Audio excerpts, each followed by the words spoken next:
Welcome to Soul Embodied Conversations.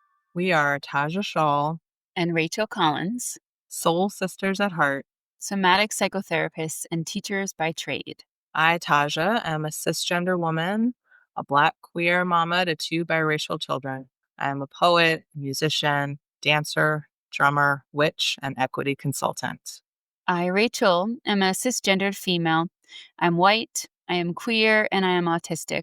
I am a mother of 2, a mover, a weaver, a lover of the natural world, and a shamanic practitioner. Together, we have spent the last few years running the Somatic Counseling Master's Program at Naropa University. Having left academia, we are now setting out to create a more accessible place for folks in the helping professions to practice what it means to be in deep, embodied relationship with hard things. We're here to share our stories from a place of our embodiment. Our stories rooted in our lived experiences within our identities and our stories that come through from our ancestors.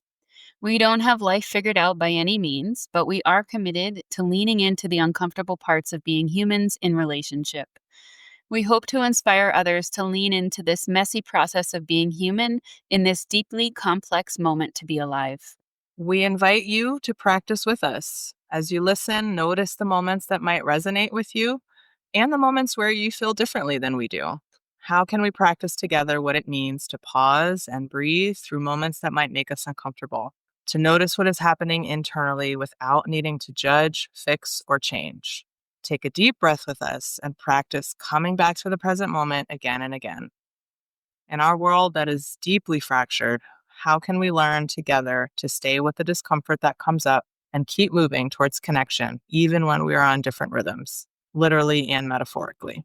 This is meant to be an immersive, contemplative podcast. We invite you to listen intentionally and step into this practice with us. Even if you're listening while engaging in the daily tasks of your life, which we know you likely are, we invite you to practice infusing magic and mindfulness into every moment as we go. Hello. Hi. We're together in person. Yeah.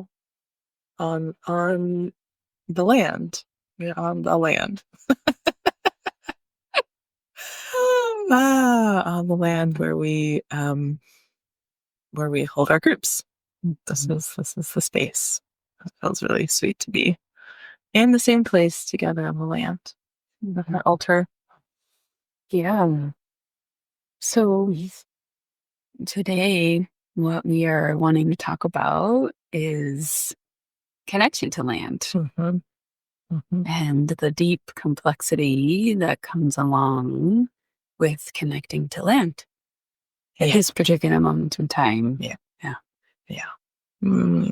Yeah, I can feel already like the tenderness and the grief and the excitement and like it's all here. I feel it.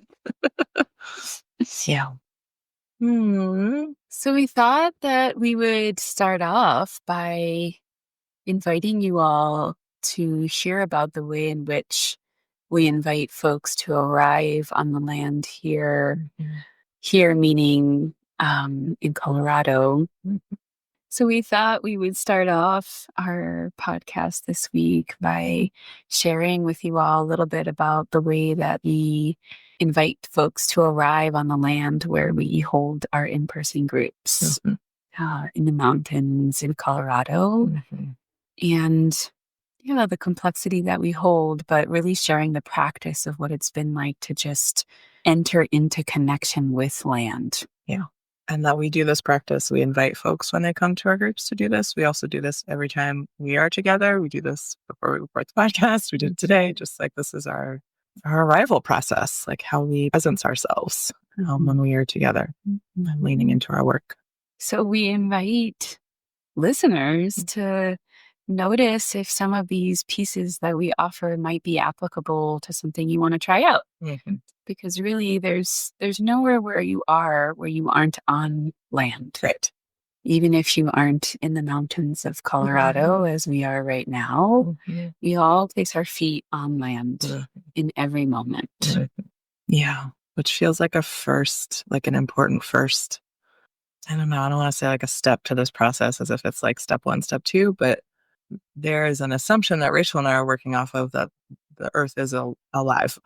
So I just want to kind of start there of like, you may or may not share that opinion, but like putting your feet on the alive, living, dreaming earth is like that is the assumption we are working off of, like that we are partnering with this planet, that it is not a dead thing, it is alive. That's not original thought by any means. This is like ancient indigenous wisdom, and also feels important to say it explicitly, like that this is a relationship with the land. Yeah, Definitely. So part of what we invite folks to do when they arrive at the group, and what Tajah and I practice together, is first really recognizing the ways in which we can oscillate our attention. And we often use the language of presence, right? So how do you presence yourself? Meaning, how does your witness, your mind's eye, notice what's going on the inside of you, and then also what's what's going on around you? Yeah. Yeah. So locating your attention from inward to outward, from inward to outward. So an invitation to do that now, if you're listening. Just notice what you notice. It's all information. There's no way to do this wrong. If it feels hard, that's also information. Yeah. What are you noticing inside of you, inside of your body? And what do you notice as you oscillate outward? So this is a practice that you can invoke whenever you are realizing that your feet are on the earth. Um, You don't have to have fancy altars to visit or beautiful things, although I think beauty can be created from the most minute things along the sidewalk of the city. Yeah. A little gathering of a fallen leaf and a stone and a stick to really bring connection to wherever you are, whatever is the natural world where you are physically. I think the next kind of step, and this isn't like linear steps. So Right. this practice is really a practice of following in the moment. Where is the starting place for you today? So I'll talk about steps for whatever reason. That's the language that's coming to me right now. But again, like this is not like, oh, do this one first. But one aspect I think of arriving is to really understand, like, where are you arriving?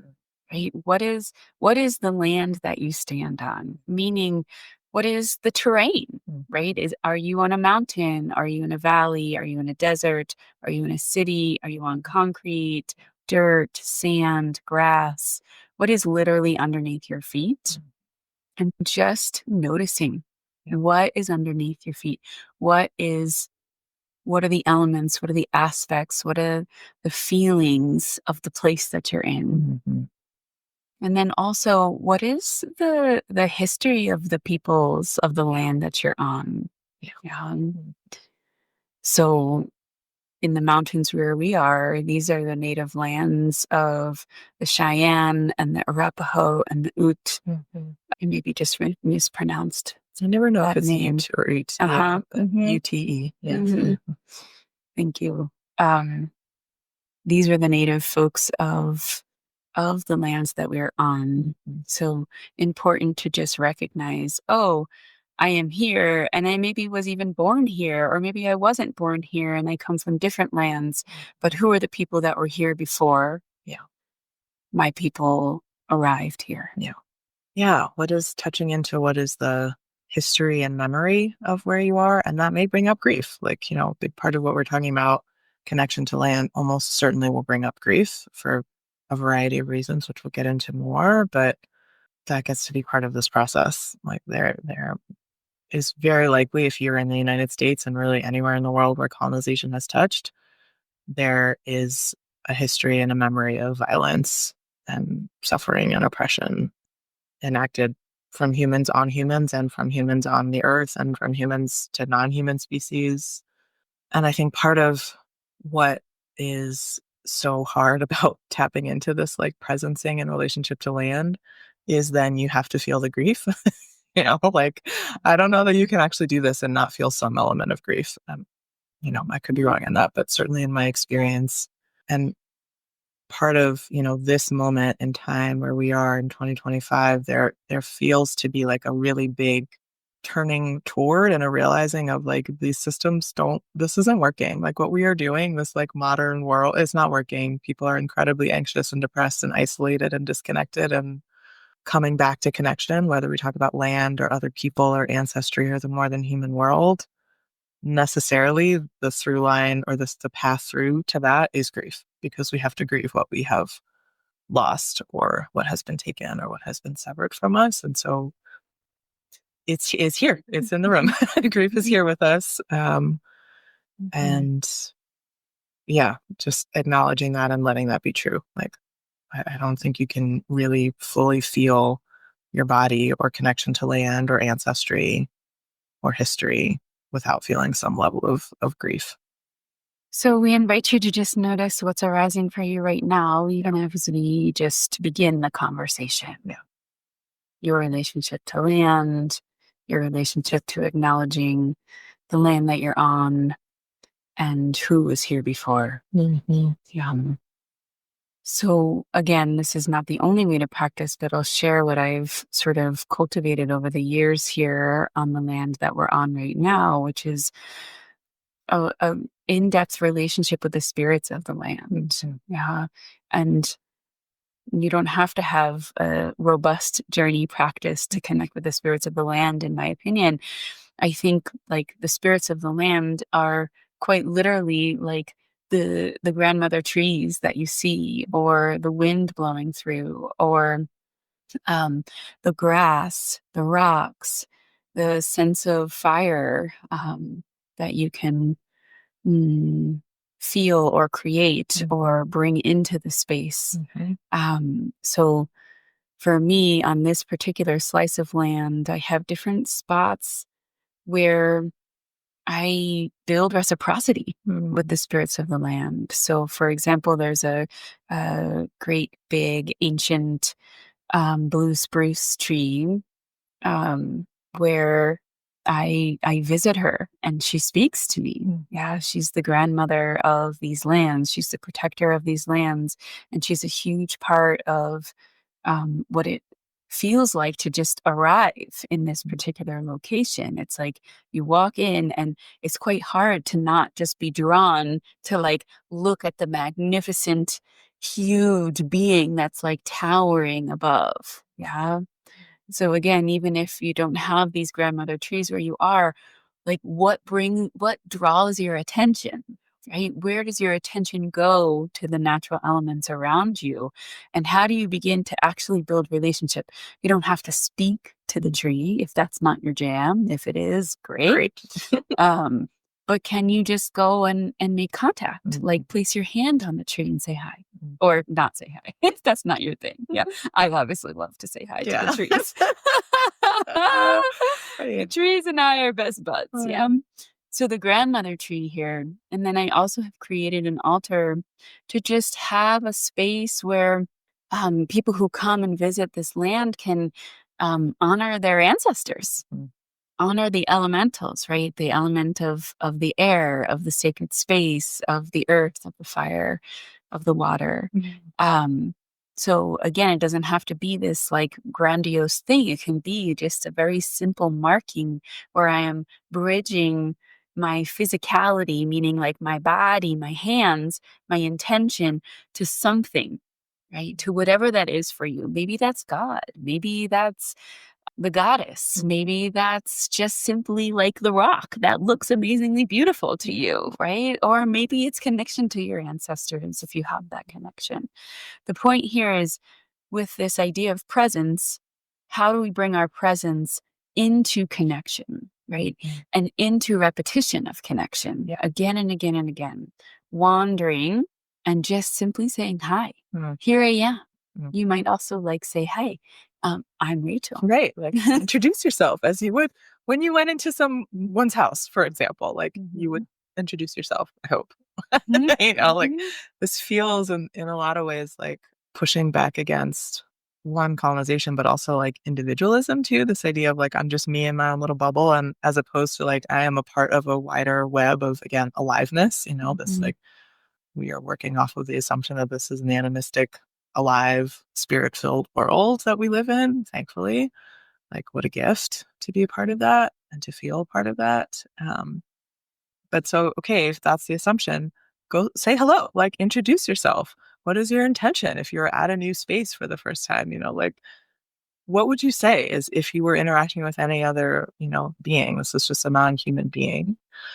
And I love the idea of like the repetition that you brought up, because this is a practice. Like I will say this is something that, our work together has really has helped me have a space to cultivate this practice. This was not something that I did at all on my own before this. And it was a little strange at first.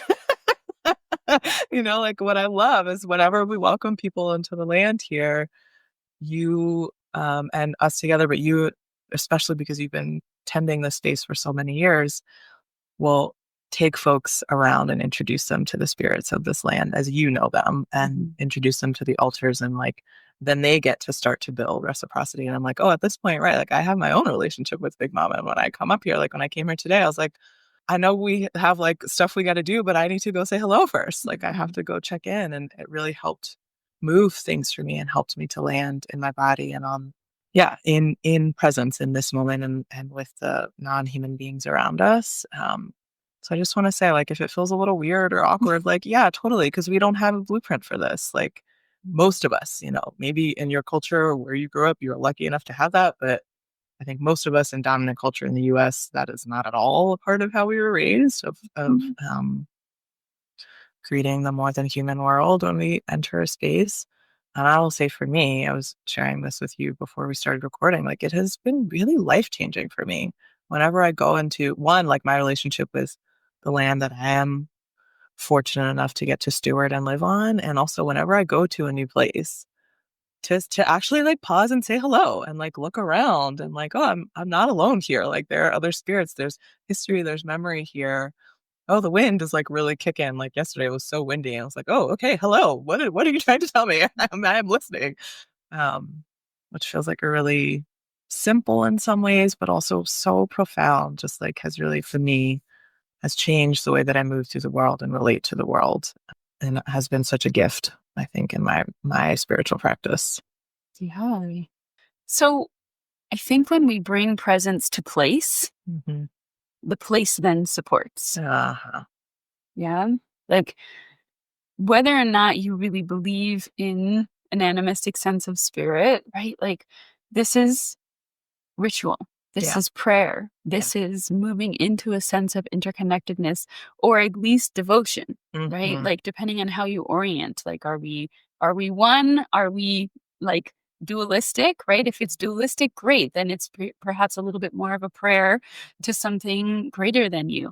If we're one and that's your belief system, then it's the reciprocity building. It's the prayer that actually moves like the figure eight, right? Like I say hi, they say hi back. I orient to space, then like the space gets to actually hold me in a container and hold my body, which is like made from the elements, right?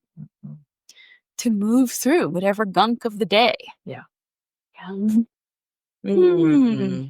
So I want to talk a little bit about just like I want us both to talk about this, but just get it started. Yeah. About what it feels like for me in the body that I'm in to try and connect to place. Because what we're really talking about here is so many different layers of identity and the ways that identity are inextricably linked to place. Yeah. And so, okay, let me go to my story. So my ancestors, to the best of my knowledge, are from I'm European, so I have Scottish ancestors, I have Irish ancestors, I have Eastern European ancestors, Russian, Poland. I have one part of my lineage that's from Ashkenazi Jewish people. So I don't have, I think like a lot of white folks in the United States, I don't have a super clear picture of where exactly the village was or the town was or the city was that all of my ancestors come from. But I am aware that my ancestors don't come from the lands that I'm on. I'm also aware that some of my ancestors fled colonization. Some of my ancestors fled persecution as Jewish folks. And I'm sure some of my ancestors came over as colonizers, right? So I have this blend of both the privileged lines and the lines that we might even venture to say were like the persecutors, right? Like the folks who came and committed genocide, and also ancestors who were fleeing the very same thing. Yeah. Right. So from the bodies of being more on the oppressed side. So when I tap into what's alive in my body, it feels like this. I'm just like Yeah. it's like there's both of these pieces here for me. It's like the reckoning of yes, wow, my ancestors have done such harm. I don't know. I don't even know the specifics of that, but I am assuming that that exists. Yeah. And then wow, the terror and the fear and the longing to survive. Yeah. Right. I feel both of those responses in my body as I start to talk about this. And on my journey of wanting to include my whiteness, not forget my lineages, but also recognize that here I am embodying a certain amount of privilege still to this day, and being on a mountain that I know there was great violence and I know there was great genocide here, that the lands were stolen in order for me to live in the house that I live in and have an office and be right where we are. Yeah. So I'm naming all of these because when I in the body that I'm in, there's not just one thing happening for me when I try to connect to land. Yeah. I have a longing to connect to my homeland, but I don't just have one homeland.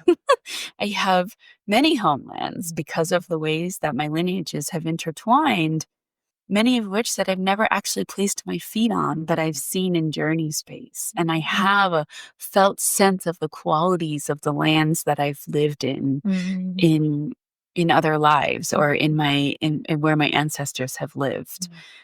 And then I have, which doesn't quite in the present moment feel totally like guilt anymore, because I feel like I've worked a lot with this guilt. But when I first started practicing connection to land where I am, I felt a lot of guilt of how do I do this and not perpetuate harm? And who am I as a white person connecting to spirit on lands that were indigenous and are now no longer, the property of indigenous folks? Or what is it even like to feel that there's ownership? Right. Right. Even The that weird concept of concept ownership feels really uncomfortable. Yeah.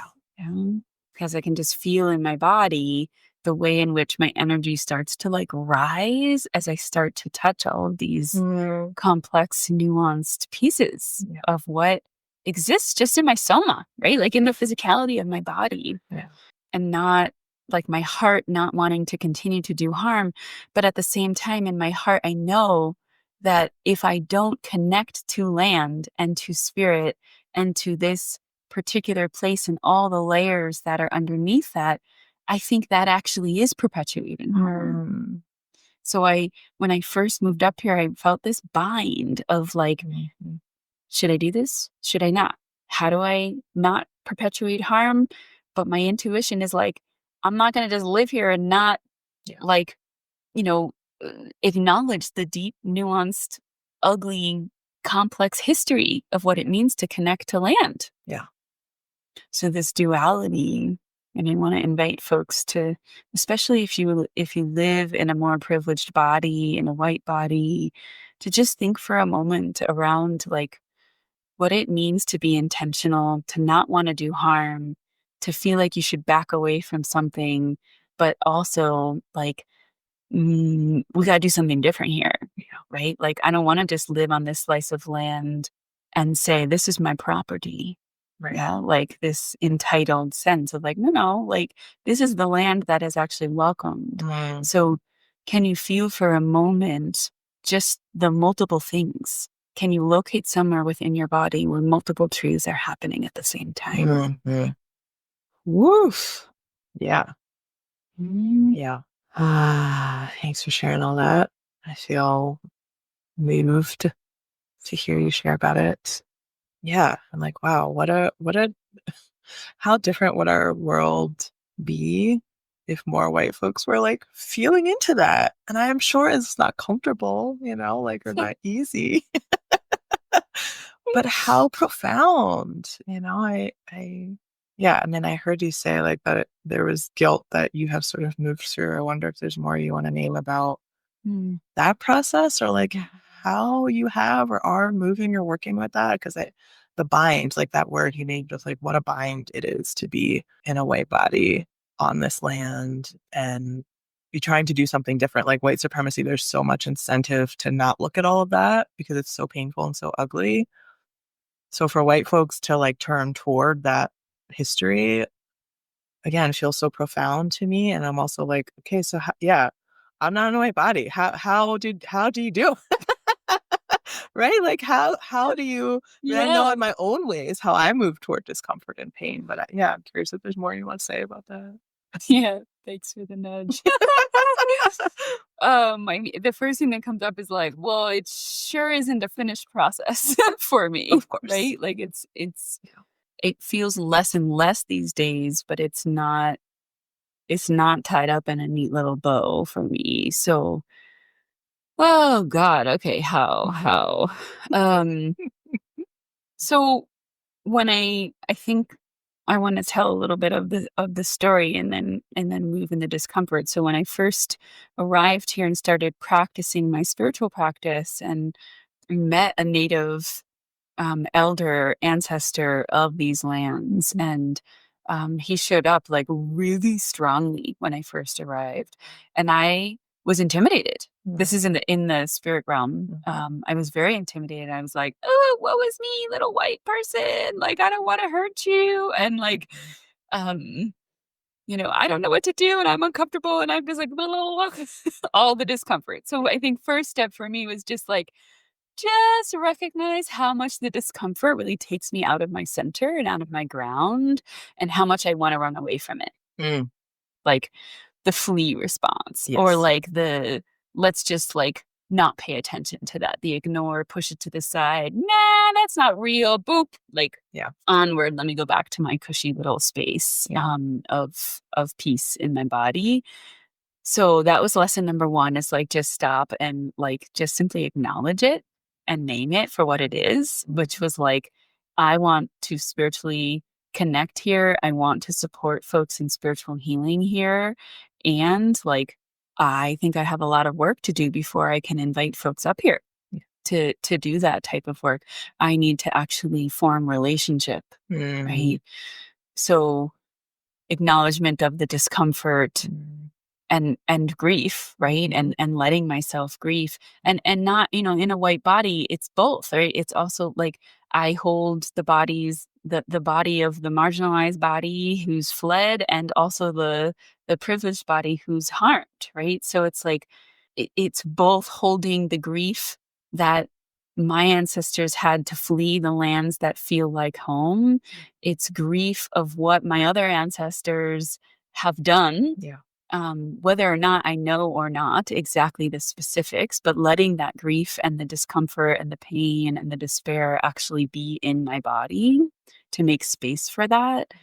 The grief of what it feels like. Ooh, this was a little edgy to say. Like the grief of what it feels like to live in the present moment in a white body and to like have to do reparations for things that I actually haven't done in my lifetime. Ooh, yeah. Mhm. Woo!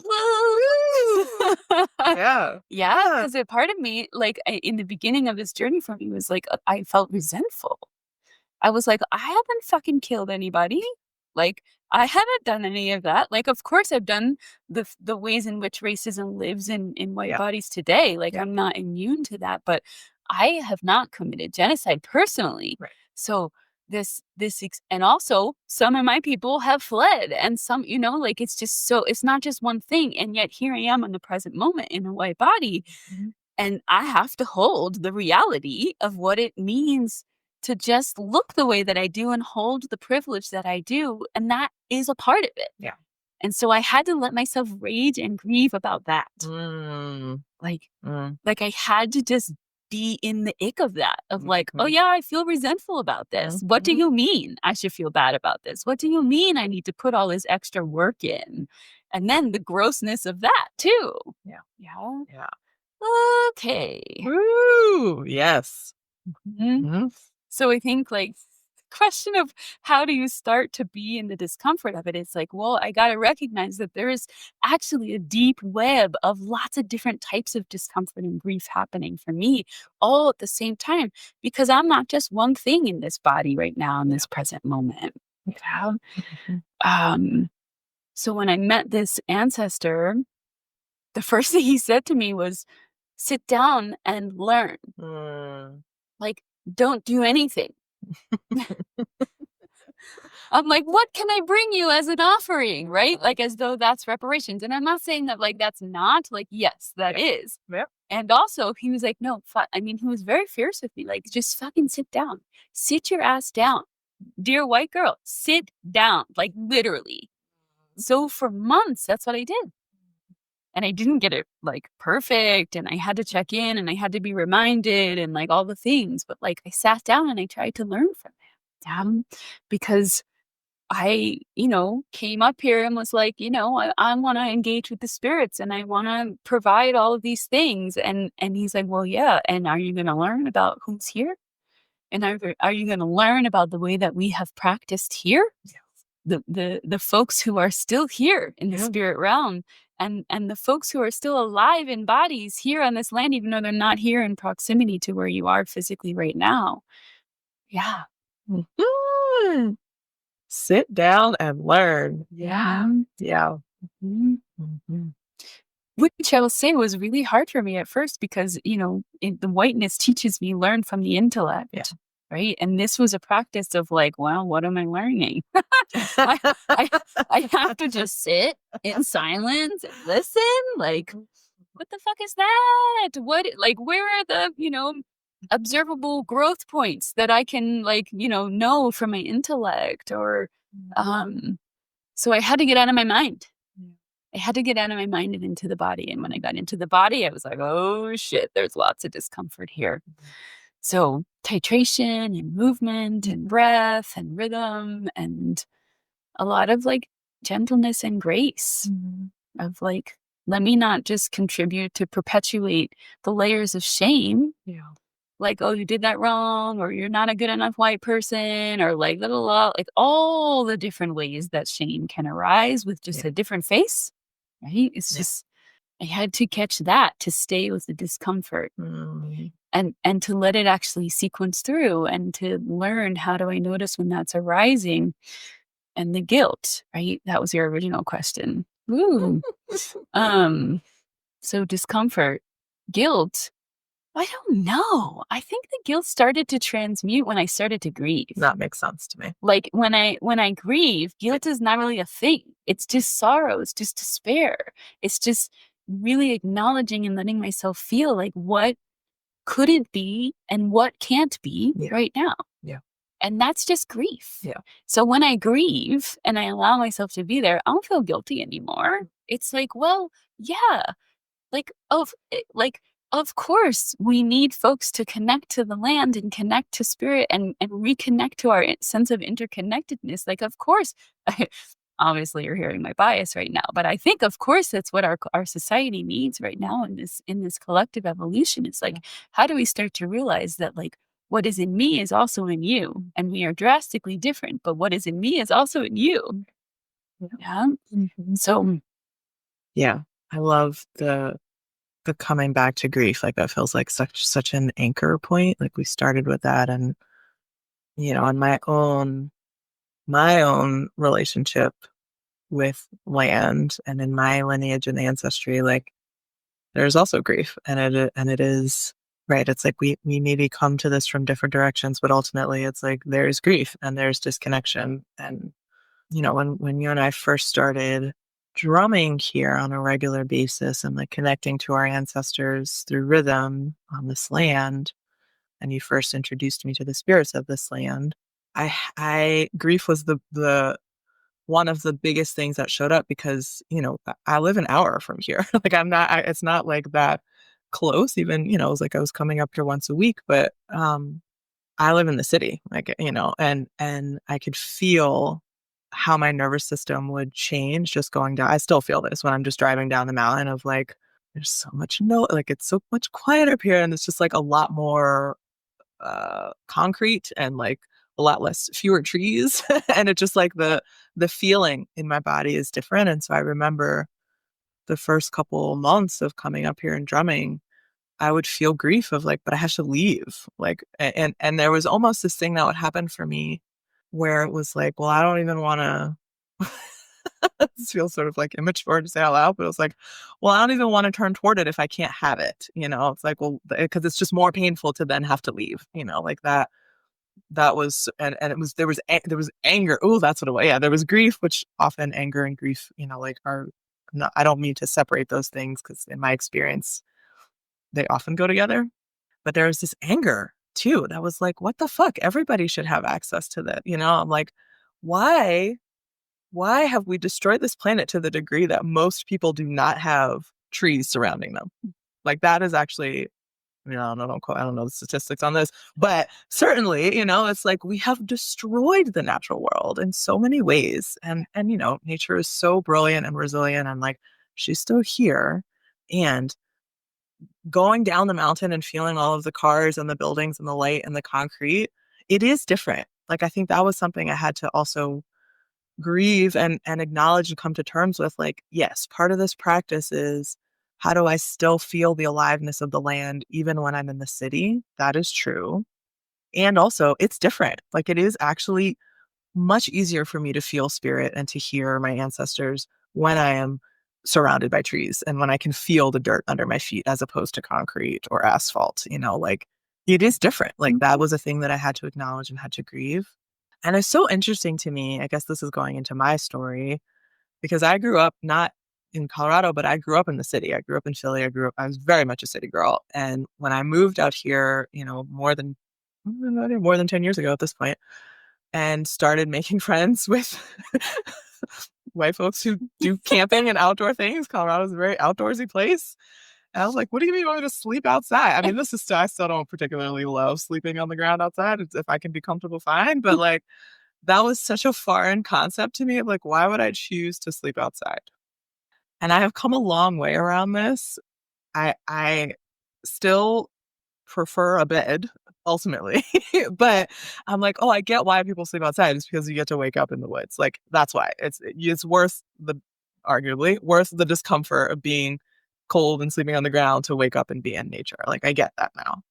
And there's this thing that happens, my family mostly is still in Philly. And so when I would tell them I was going camping, they'd be like, what?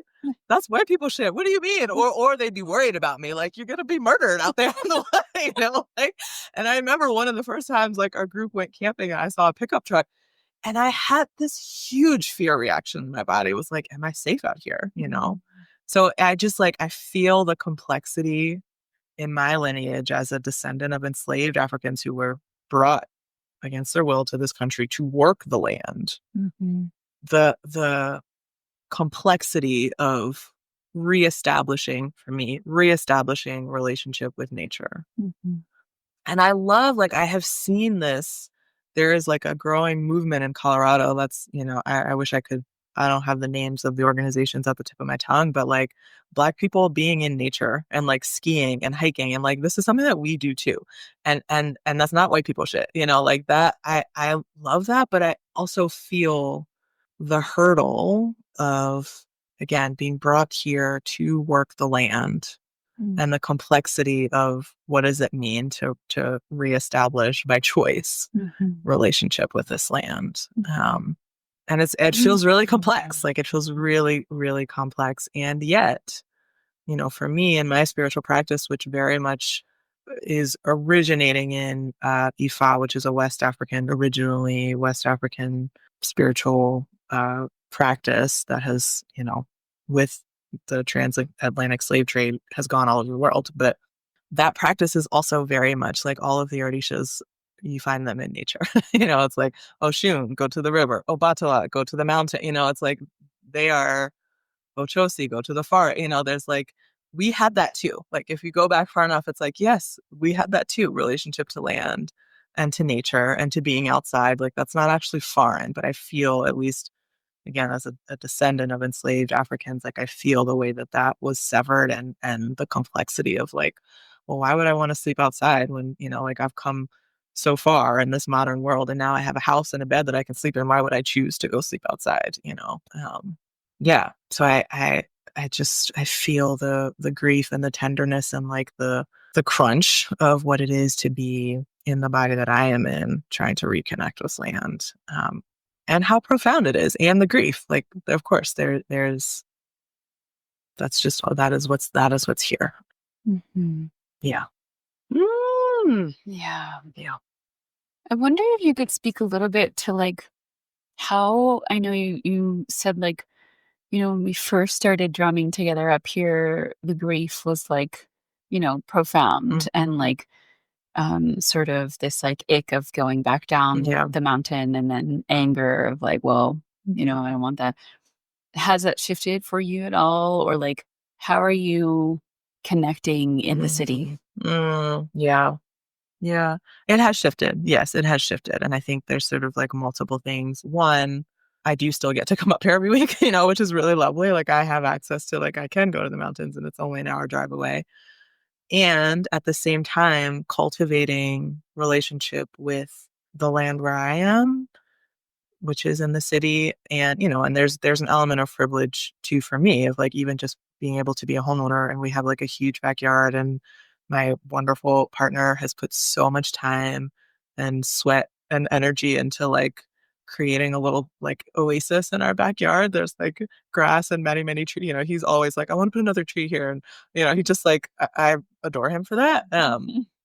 And my partner is white, which feels important to say, but he grew up in the suburbs of Philly, where he had like a whole, I don't know what you call it, a forest, but there was woods behind his house. Like, he was used to that. And so when we first met, was such a thing for us for such a long time of like him, it sounds so silly, him wanting to lay in the grass and me being like, I will never do that.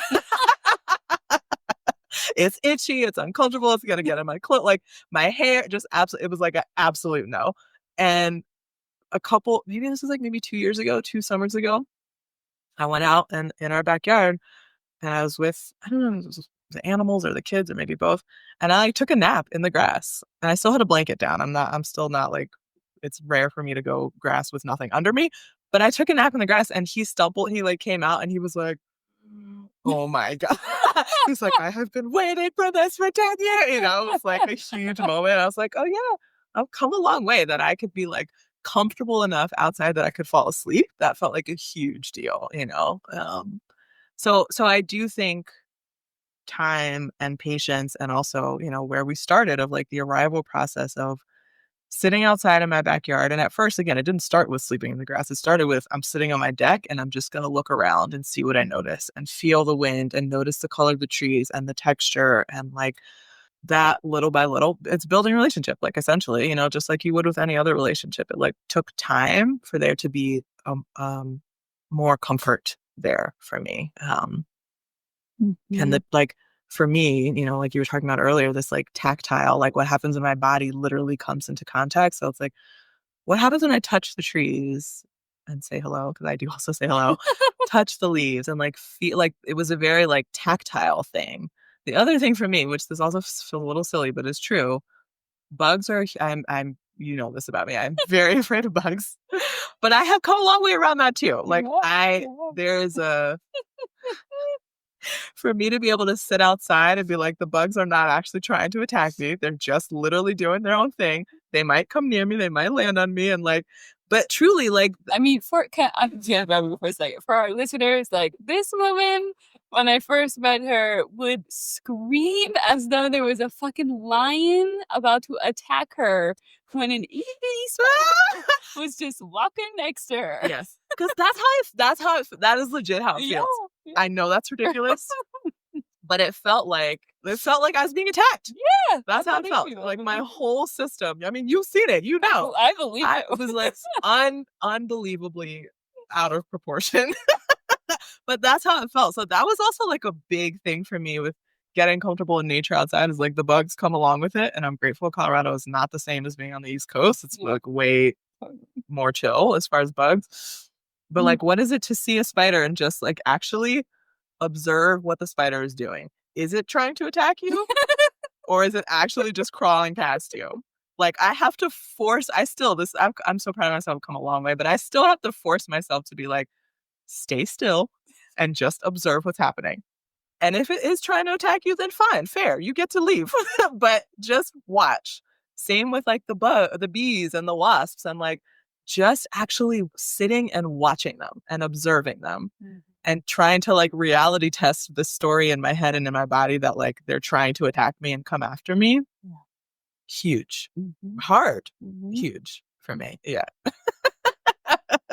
So really it is this process of building relationship. Like that has what has helped that fear move for me. And like actually just like, yeah, just witness, just like it's presence. It's this thing that we're talking about. It's like just be still and witness and look around and notice what is actually happening right now. Mm-hmm. Mm-hmm. Not what you think is happening, but like what is actually happening right now. Yeah.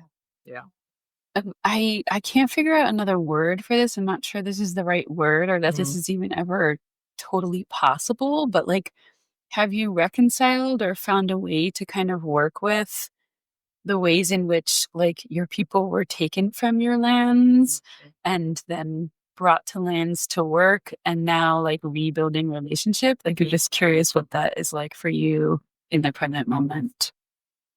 Ongoing, for sure. Ongoing process. Yeah, what wants to be said here about this?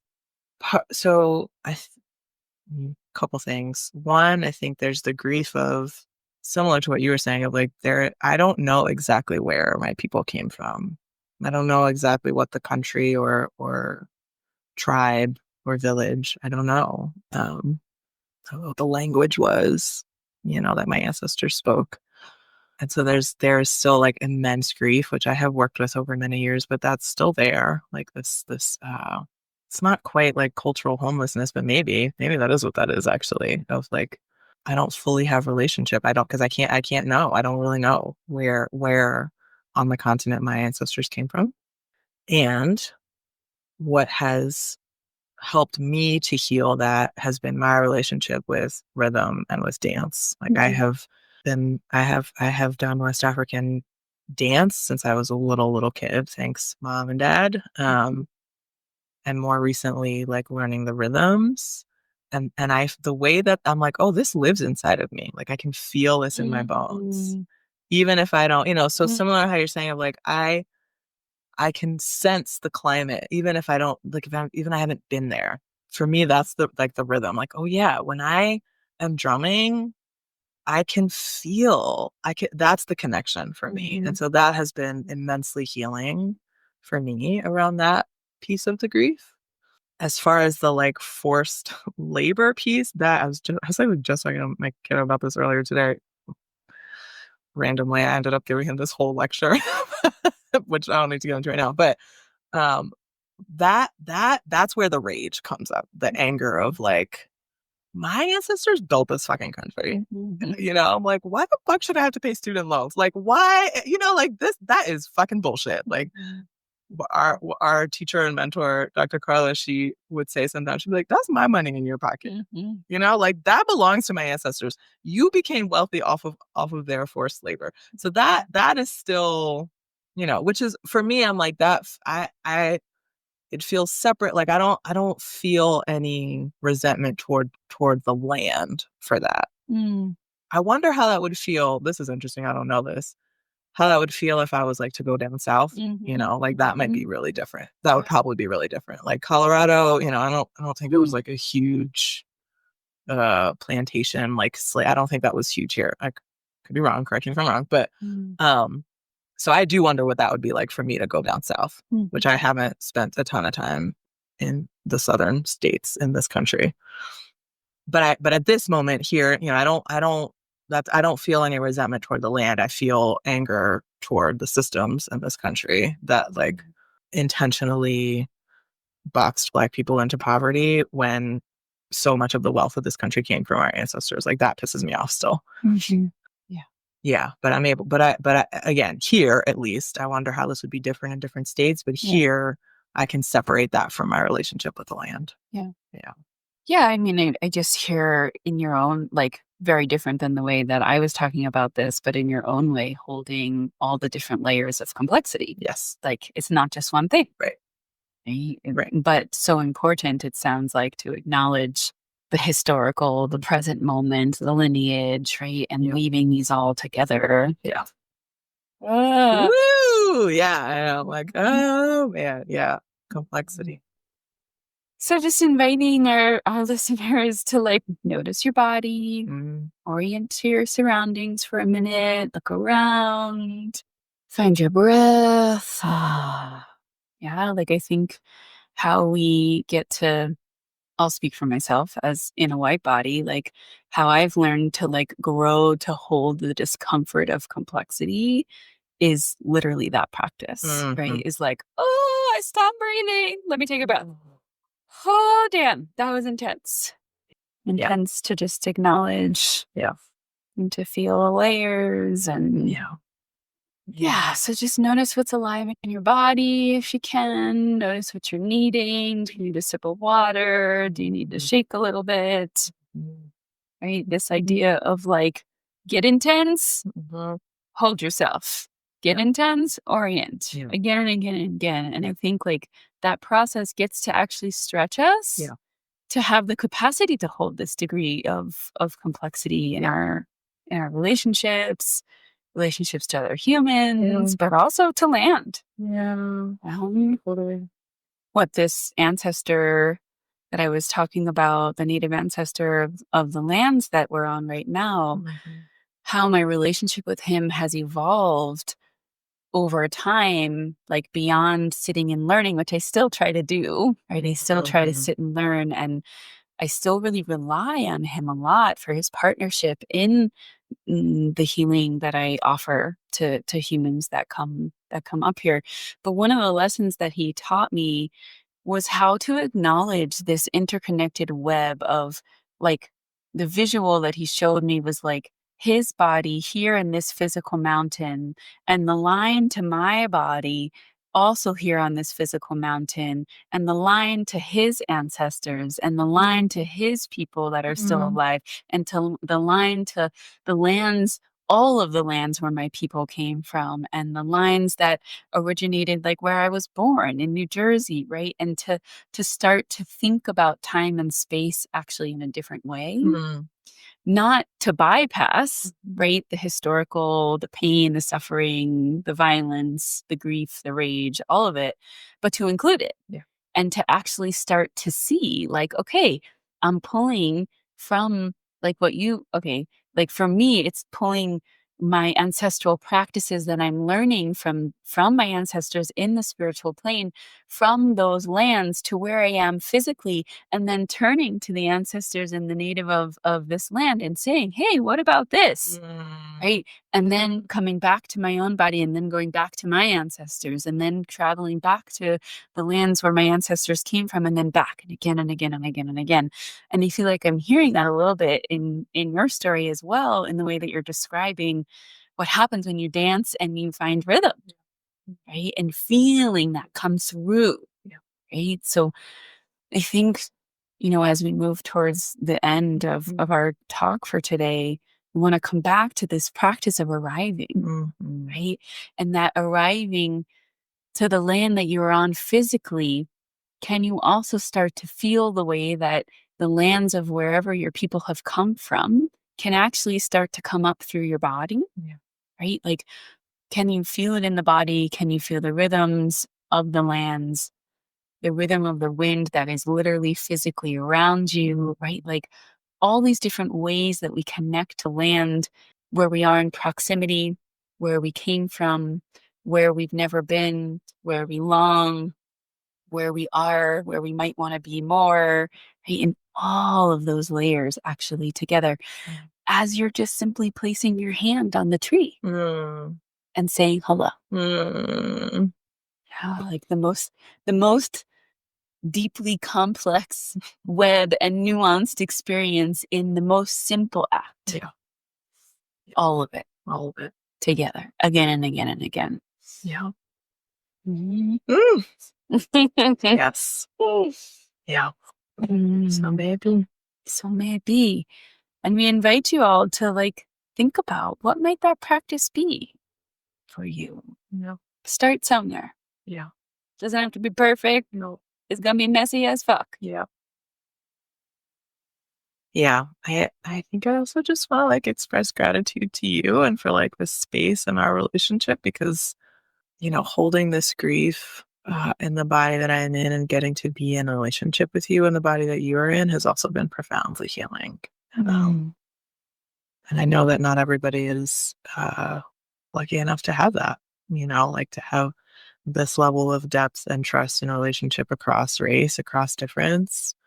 Yeah, it feels really profound. Like, and we felt that from the beginning when we started drumming and our ancestors showed up and we'd be like, oh, there's big magic here. Like there's something really profound that's happening. Yeah. So I feel so much gratitude to you, to your ancestors, to the ancestors and spirits of this land.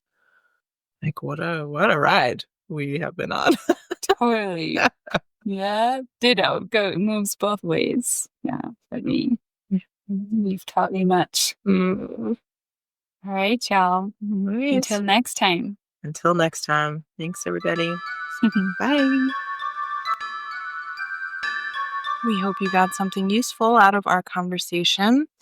If so, don't forget to subscribe so you never miss an episode.